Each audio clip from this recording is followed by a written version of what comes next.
உயர்நீதிமன்றத்தில் உச்சநீதிமன்றத்தில் எங்கேயும் தடை இல்லை. அதனால் மாண்புமிகு முதலமைச்சர் சாதிவாரி கணக்கெடுப்பை நீங்கள் நடத்தலாம்.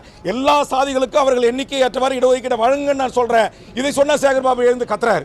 எதுக்கு தான் நீனே எழுந்து பேசுகிறேன்? நான் கேட்குறேன், அங்கே அந்த பக்கம் துணை முதலமைச்சர் உட்காந்துருக்காரு, இத்தனை அமைச்சர்கள் இருக்காங்க, யாருக்கும் வராத கோபம் ஏன் சேகர்பாபுக்கு வருது? ஏன் தாய்மொழியை குறித்து நான் பேசுவதில் உங்களுக்கு என்ன பிரச்சனை? என்ன பிரச்சனை உங்களுக்கு சேகர்பாபு அவர்களே? என்ன பிரச்சனை? 10.5% சாதி ஒதுக்கீடு இடஒதுக்கீடு உச்சநீதிமன்றத்தில் தடையில்லைன்னு சொல்றது உங்களுக்கு என்ன பிரச்சனை?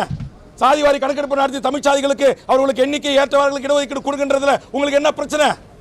என்ன பிரச்சனை?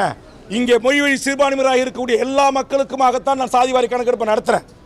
அப்ப என்னுடைய கோட்பாட்டை, என்னுடைய லட்சியத்தை, என்னுடைய கருத்தை, என்னுடைய பிரச்சனை, நான் எந்த பிரச்சனையை நான் பேச வருகிறேன் என்பதை புரிந்து கொள்ளாமலேயே மிக மோசமாக கூச்சலிடுவது. இந்த பக்கம் அதிமுக எம்எல்ஏ அவர் யார், ஒருத்தர் கோவிந்தசாமியா, அவரு முனிசாமி வேல்முருகன் பேச்சை நீக்கு, இந்த பக்கம் உதயகுமார் வேல்முருகன் பேச்சு அவைக்குறிப்பில் நீக்கு.